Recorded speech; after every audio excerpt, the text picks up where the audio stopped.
Ka 24 vite që Emine Sahiti mirret me mirëmbajtjen e njerëz nga qendrat e mjekësisë familjare në Prishtinë.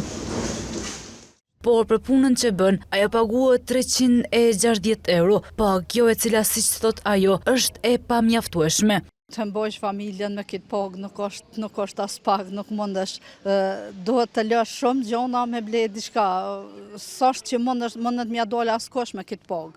Se me këtë pagë s'mund m'ja dol 5 ditë, 7 ditë, mas shumë s'mund m'ja dol. E 3 javë tjera çka të bëjsh?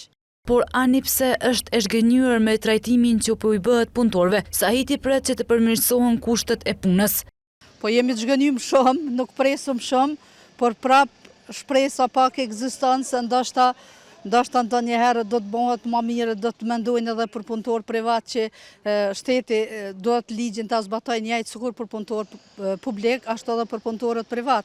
Të njëjtën pakënaqësi për pagë e ndan edhe Hakif Sulejmani. Sulejmani, i cili që 17 vite punon si sigurim fizik në QKUK, thot se paga e tij bruto është 402 euro.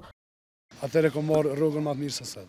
Se i kom marrë 125 euro rrugë, i kom marrë 90 euro kujdestari, 40 euro i kom pas shujtë të bukës, 40 euro të rrugës. Kesa jonë është që punëtorët e sektorit privat të kenë pagat e mjaftueshme, që mos të mendojmë me punu tjetër vend punës, po të mojmë qatë punë me ndere edhe me përkushtu qatë vend punës. Që nga muaj tetori vitit 2024, me vendim të qeverisë, paga minimale në Kosovë është 350 euro.